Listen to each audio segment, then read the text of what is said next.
Hey y'all, Farmer Dre back at it. As you guys can tell, today I'm in the high tunnel. It is currently raining outside. We were planting trees. We got about 150 trees left to go, and we were hoping to get done with the trees today, but since it started raining on us, we still got work to be done. So as you guys can tell, we laid down a bunch of T-posts down, and I'm going to go ahead and stake our tomatoes. We're using a method called the Florida weave method, which is you're putting we're putting T-posts, but T-metal posts. You can put any wood posts or any other kind of post you use. We're putting it every 5 plants, so that's about 6 to 8 feet. And what you do there, I'm going to show you guys exactly in a little bit. But first, I'm going to go ahead and stand up the T-post. I already started here on the end. You stand them up nicely. I'm going to go ahead and continue. Make sure we don't hit our drip tape. We got to poke a small hole through the plastic and put a post there. And one thing I got to watch out this year that I didn't have to do that this last year is to make sure I don't penetrate the pipe, our radiant heat pipe that's in the ground. So I'm going to get to sticking these up, and you guys go ahead and stay along. It's going to be fun.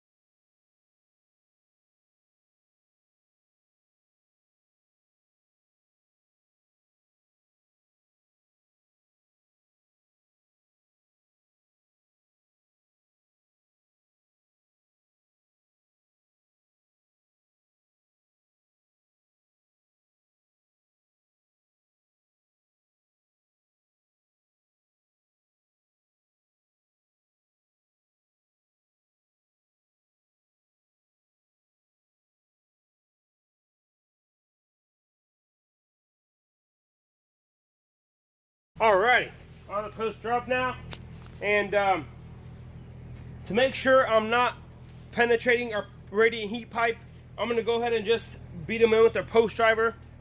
It's right there, the post driver. Just a few more inches down because they're still pretty solid. You know, once you beat them down in there nicely, they're going to last.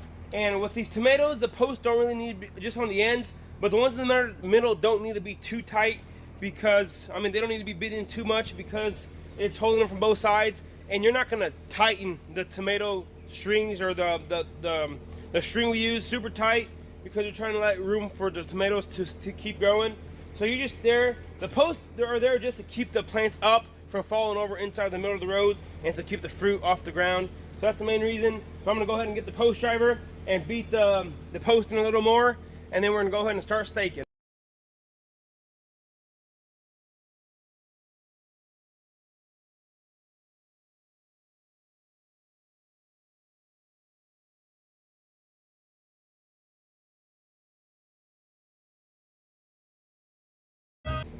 Alrighty, so what we're going to be using today, this comes in a 6,000 foot roll. It's a tomato twine in this nice box. We just buy it from one of our local suppliers here from North Missouri, and it's nice because it has these two fancy holes there. So we have an old belt we just use around the shop and whatnot to lift things up. So what I do, just put it through there real nicely. I'm right-handed, so I'm going to go ahead and you tie it around your waist. Get this belt on pretty tight. There we go.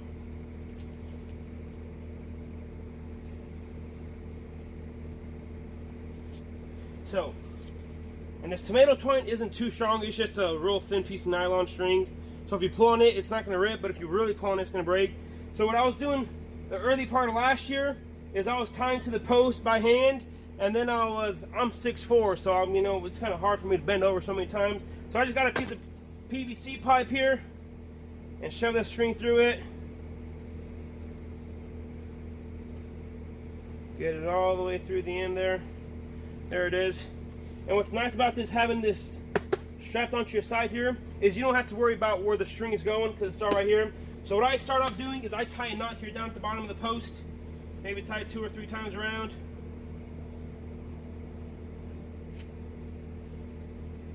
This is called the Florida weave method. I don't know if I mentioned that. So what you want to do is, see, now I hold the string tight to here and then I conduct it from down here. So it makes it real nice, easy. In the summertime, or even now, will be whenever the tomato plants start growing, I could do the whole high tunnel 400 plants in 10 minutes going through there. So what you want to do is you want to keep this pretty tight. You come down through here. You make sure you're holding tomato plants and you twist around the post. And this is where it's nice to have the pole because you pull it real tight around there. And I usually, on the first time around, I usually actually go twice. And you continue doing that. I'm going to make sure you get real low to keep the tomato plants. So let's say I was going down there to the end. So if I was at the end there, I'll just turn around, come back around, and come along like that, and strap it again through there. Makes it real fast and convenient. And now the tomatoes are trellised. And if I was at the end there, I'll just grab my knife real quick, out of my pocket here, cut the string off,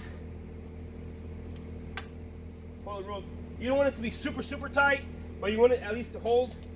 And just tie a knot here. And this tomato twine, it's super cheap. For 6,000 feet, I believe we paid 20 bucks. So at the end of the season, we just get done with it and just throw it away. We just cut it off and throw this twine away and throw the compost our tomato plants. Here I'm going to give you guys a better close-up look. So I tie around with T-post, and here's the tomato plant. And whenever you make sure whenever you tie these up, you want to make sure that the growing point, right, which is right here, you want to let that above the string so it could continue growing up. And as you can tell, there's plenty of room in between here for the tomato plants to go.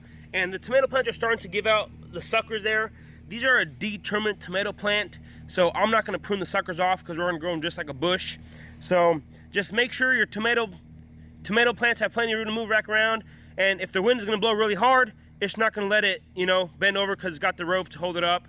And for whenever the tomato plants are so super small, whenever we roll down the sides, it's kind of, we got to watch the wind, because if we get a big wind gust and it lifts up the plastic, it can knock over the tomato plants. And I believe last year, early spring, it was a week right after I planted them, I did lose about 50 plants because the sides, we have the curtain machine up there, and the curtain machine, the thermostat kicked off, the curtains dropped all the way down, and I didn't have the tomatoes staked yet, so a big wind gust came through and, shuffled the plastic around and moved it was a big mess. And from that then, I'm not going to plug in the curtain machine until I get the tomato plants actually staked.